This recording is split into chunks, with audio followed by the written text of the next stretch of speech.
ডাকতেছে, না যাই গিয়ে হেল্প করি। আরে মেয়েটা তো স্কুটি স্টার্ট দিতে পারছে না, না যাই গিয়ে হেল্প করি। ভাই এই মালটা তো হেল্প করবে। আরে ছেলেকে পরে মানে অনেক ব্যথা হয়েছে, জীবনে তো অনেক মেয়েকে হেল্প করে পড়াচ্ছি, না যাই আজকে ছেলেটাকে হেল্প করি। যাও যাও যাও ভাই যাও। আর দাদা এইদিকে। আচ্ছা ঠিক আছে যাও। দেখি সরো সরো সরো। পাগল মেয়ে স্টার্ট দিতে পারে না স্কুটি। এই যে স্টার্ট ধরছে। যাও যাও যাও।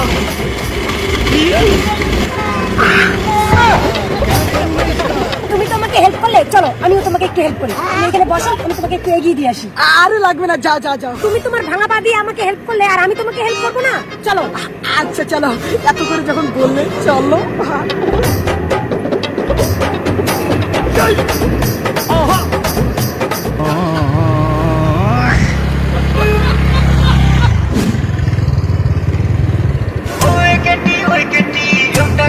বললাম তোমার নাম্বারটা পাওয়া যাবে?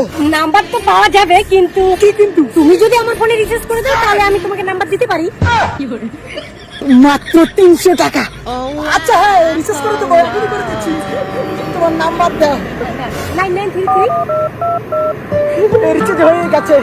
ঠিক আছে তাহলে আসি। কিন্তু তুমি এক কাজ করো, তুমি বরং আমার বাবার মোবাইলটাও রিচার্জ করে দাও। আমাকে যখন তুমি ফোনে পাবে না বা আমার মোবাইল সুইচ অফ থাকবে, তখন তুমি আমার বাবারটায় কল করবে, ওইখান থেকে কথা বলবো। আচ্ছা ঠিক আছে। Lucky man. আচ্ছা তার নাম্বার দাও। আচ্ছা হয়ে গেছে 1.5 GB পার ডে রিচার্জ। আচ্ছা এখন যাই, আর রাতে কল করবো। শোনো শোনো শোনো, আমার বাবা তো ব্যবসার কাজে সবসময় বাইরেই থাকে, বাড়িতে কম থাকে। তুমি এক কাজ করো, তুমি বরং আমার মায়ের মোবাইলটা রিচার্জ করো, তাহলে কোনো ঝামেলাই নেই, কারণ আমার মা সবসময় বাড়িতেই থাকে। তুমি যখন আমাকে ফোনে পাবে না, তখন তুমি আমার মায়ের ফোনে কল করবে, ঠিক আছে? তখন এখানে আমরা দিব্যি কথা বলবো। আচ্ছা ঠিক আছে, নাম্বারটা দাও, রিচার্জ করে দেই। এই তো হয়ে গেছে 3 GB পার ডে। আচ্ছা তাহলে এখন যাই, হ্যাঁ রাত্রে কথা হবে। শোনো না, আমাকে কত টাকা ধার দেবে? আসলে স্কুটিতে তেল নেই, কিছু টাকা দিলে আমি স্কুটিতে তেল ভরে বাড়িতে যেতাম। এই যে না। আচ্ছা যাও, হ্যাঁ রাত্রে কথা হবে। টাকা শোনো না, শোনো শোনো,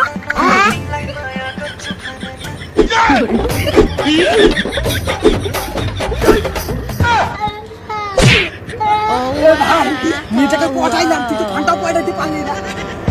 তুই তো সেই চিঠিয়ে মারলে, দিমাগ তো ভাঙে নাই। আরে ভাই আমার হাতটান ভাঙছে তো কি হয়েছে? এই যে ঠিকই খেলে, তুই এখন কাঁচকলা খা। হালা মারানি। ওর মোবাইল নাম্বার নেওয়া শেষ আমার। তারপর ওর নাম্বার রিসেট করে দিলি, ওর বাবার নাম্বার রিসেট করে দিলি, ওর মার নাম্বার রিসেট করে দিলি, তাই নে? তুই কি নম্বর জানলি? হ্যাঁ আমি জানি। তুই তো জীবনে মেয়ে পটাতে পারবি না, আর আমাকে এসে উল্টো পাল্টা কথা বলেছে কি? বিকাশ আমারই মাল, ওটা আমাদের চাল ছিল। তুই যে রিসার্চ করে দিলি, দুটো সিম আমার আর একটা ওর। মা তো তুই শেষরা না আসবে, তুই মেয়েকে হেল্প করে পড়তে চাস। আমরা এখন এই টাকার পার্টি করি। তুই গেলি নাকি তো ক্যান্সেল